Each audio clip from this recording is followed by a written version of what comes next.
7 army personnel who were struck by avalanche in high-altitude area of Kameng sector in Arunachal Pradesh on the 6th of February have been confirmed dead, their bodies retrieved from the avalanche site. The 7 army personnel were part of a patrol team along the line of actual control and had gone missing after being hit by the avalanche in Tawang district. 7 army personnel of 19 Jack rifles have been reportedly struck by an avalanche in the area near Mami Hut.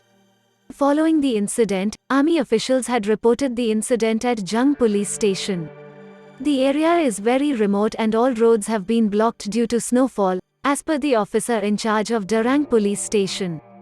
The bodies of 7 army personnel were found on Tuesday, 2 days since they went missing after their patrol was struck by an avalanche in the high-altitude region of West Kameng district of Arunachal Pradesh.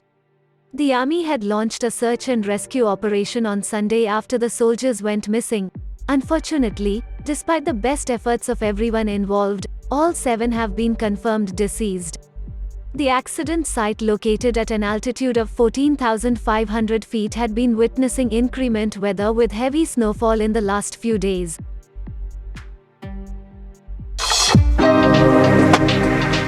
A deal between aerospace giant Boeing and the Indian Navy seems likely, with the F/A-18 Super Hornet emerging as the top contender to supply the Indian Navy's multi-role carrier-borne fighter aircraft. However, as per a global research firm, Dassault Aviation's Rafale M would have been the natural choice due to the commonality of systems and ease of logistics, as IAF operates Rafale fighters. However, the lack of foldable wings has been seen as a factor for why the Indian Navy went another direction. It would significantly limit the net volume of deck storage available, especially given the size of the Indian Navy's carriers. In addition, the F/A-18 powerful engines could enable it to offset the payload limitations inherent in store-bar carriers, providing it an edge over the Rafale M.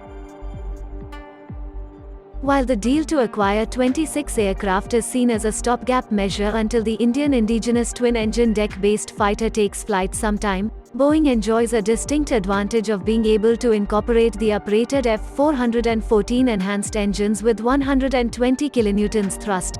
The logistics to support the engines are further simplified as India has already ordered the same engine for Tejas Mk2 program. Emerging from a meeting in the Kremlin that lasted more than 5 hours, the Russian President Vladimir Putin and French President Emmanuel Macron voiced hope that a solution could be found to the worst crisis between Russia and the West since the end of the Cold War. Moscow has amassed thousands of troops on the borders of Ukraine, raising fears that it is preparing an invasion of its neighbor. The West has repeatedly warned of severe consequences if Russia invades Ukraine, and Macron was the first major Western leader to meet with Putin since the start of the crisis in December. Thanking the French president for coming to Moscow, Putin said at a joint press conference that Macron had presented several ideas worth studying and would be able to find compromises that suit everyone. He did not provide any details but said the two leaders would speak by phone after Macron meets with Ukrainian President Volodymyr Zelensky in Kyiv on Tuesday. Macron said he made concrete proposals to address the concerns of both Russia and the West. Macron said that President Putin assured him of his readiness to engage with the West considering the security concern of Russia to be addressed.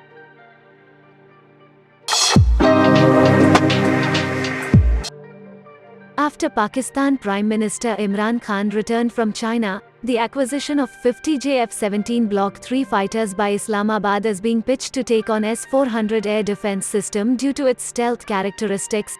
The airframe of Block 3 JF-17 fighter is said to be built with composite material to give it stealth features required to evade the air defense system and target high-value assets.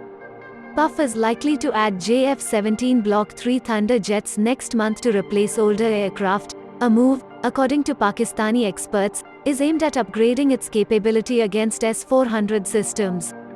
The JF-17 has been jointly developed by China and Pakistan. Russia delivered the first batch of S-400 systems to India in November last year, which was stationed in the state of Punjab bordering Pakistan. The missile system is known for its defensive capabilities such as anti-access and area denial. It can also be used in an offensive role. This can apparently restrict an adversary's use of their own airspace. Pakistan may particularly feel vulnerable as India's S-400s would cover most of its territory, including key cities. As per the expert, the S-400 air defense system may be able to detect an F-35 at 20 miles and it could pick up an F-15EX 200 miles away. If two of America's most advanced fighter jets are visible to the S-400 radar, then Pakistan's JF-17 stands no chance against the SAM system. The picture of Chinese flag being unfurled in the Galwan Valley on the New Year was from within the Chinese territory, over 1.2 kilometers from the Indian side, as per the latest geotagging data. The picture has caused a political furore last month with opposition leaders takes a dig at the Modi government over the pictures. The Indian Army has to respond with picture of Indian soldiers in Galwan Valley.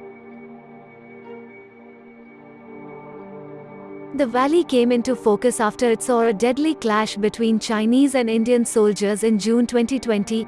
As per the experts, the flag ceremony was held near a Chinese outpost well outside the buffer zone. As part of its propaganda, the Chinese state media put up a edited video with a caption, "The national flag rise over Galwan Valley." However, the propaganda has been busted with new revelation.